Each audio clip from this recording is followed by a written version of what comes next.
Facts about Saint Martin de Porres and the story of his death.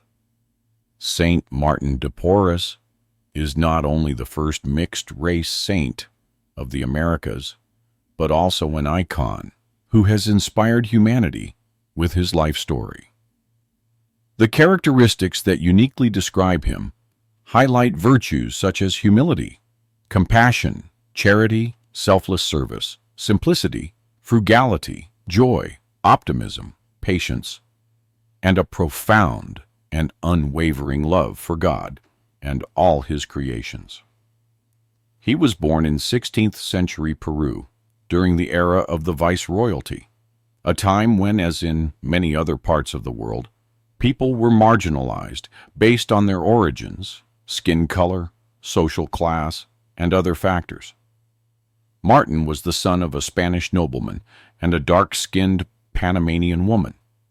Although his father always cared for him and his only sister, he legally acknowledged Martin several years after his birth. For a time, he lived as an illegitimate child. What led his father to finally recognize him legally? Is it true that his father took him to Guayaquil when he did? How did he return to Lima? Is it true that, due to his descent from slaves, he was almost not admitted to the convent? Was he indeed a barber who prepared ointments to relieve pain? Was he a friend of Saint Rose of Lima? At what age did he die? Is it true that 25 years after his death, his body remained intact? Which pope canonized him? What was his legacy? Before diving deeper into these questions, don't forget to subscribe to our channel and activate notifications to stay updated with our latest videos. 1. He proposed that the prior sell him. 16th century Peru was marked by social inequality, and there were many indigenous people, African descendants, and even Spaniards living in overcrowded, poor conditions. At that time, people of dark skin were highly valued, as they were sold as slaves to work on plantations and in construction. For this reason, when Martin became a friar, he proposed to the convent's prior that they sell him, as he could fetch at least 1,000 pota.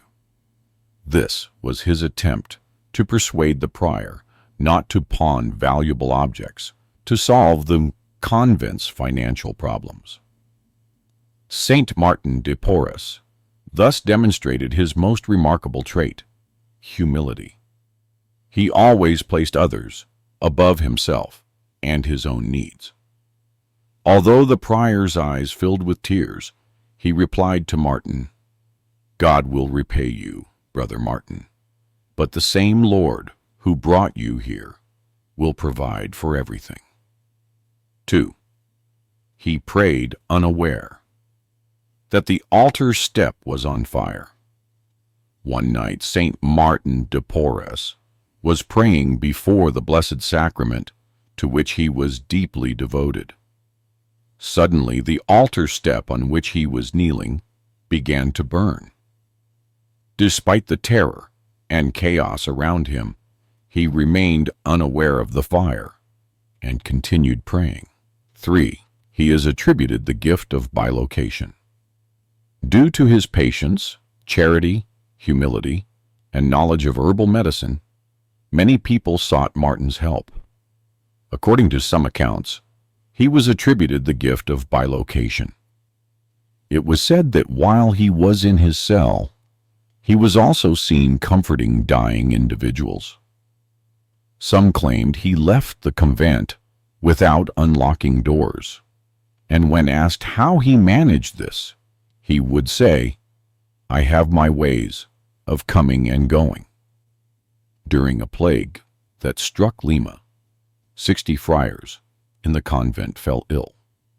It is said that Martin passed through closed doors to care for them, a phenomenon reported multiple times. Some even claimed to have seen him in two places simultaneously, while others stated that he mentioned conducting missions in distant places like Japan and China. 4. His father officially recognized him years after his birth. Martin de Porres Velázquez was the son of Juan de Porres de Miranda, a Spanish nobleman from Burgos who served as governor of Guayaquil and Panama, and Ana Velázquez, a freed Panamanian woman of dark skin living in Lima. Due to the social stigmas of the time, the nobleman did not immediately recognize Martin. However, in 1587, he formally acknowledged him and his sister Juana, who was Martin's only sibling. 5. His mother raised him with Christian values. During their early years, Martin and his sister were raised by their mother, who instilled Christian principles in them. Martin was baptized on the day he was born, December 9, 1589, at the Church of San Sebastian in Lima. Despite financial struggles, their father eventually returned to Lima, recognized them legally, and took them to Guayaquil, where they received formal education. 6. The trades he learned. When Martin returned to Lima, he began working as a barber, a profession that in those times involved not only cutting hair, but also performing surgical and dental procedures. Martin treated everyone equally, from laborers and soldiers to noblemen and officials. He created remedies using herbs, which he used to treat pain and ailments. His knowledge of medicine, acquired from a Spanish physician he assisted, enabled him to help many who couldn't afford treatment. 7. The start of his religious life. The hardships of his youth shaped Martin into a deeply compassionate person. At the age of 15, in 1594, Dominican friar Juan de Lorenzana invited him to join the Order of St. Dominic.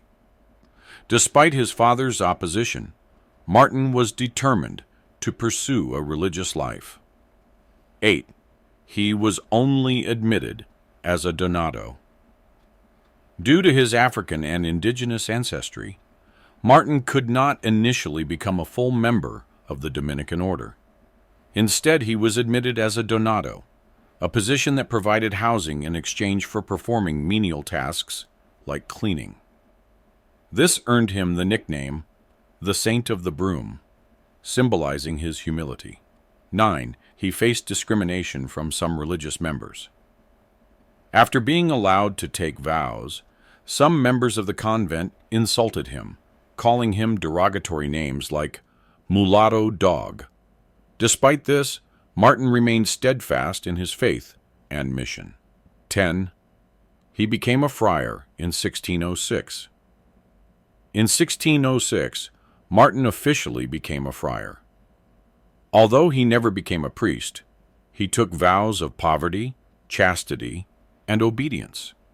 At the age of 34, he was placed in charge of the infirmary, a role he held until his death. 11. A man of unshakable devotion. Despite his numerous responsibilities, Martin slept only 2 to 3 hours a day, often during the afternoon. His profound faith and love for God led him to dedicate countless hours to prayer, worship, and fasting. 12. He brought the Christian doctrine to the marginalized. Martin's pastoral vocation extended to the marginalized of society, including indigenous people, African descendants, beggars, and orphans. He preached the teachings of Christ in the streets and even reached those in nearby haciendas. 13. He founded the Santa Cruz shelter and school with the help of the wealthy.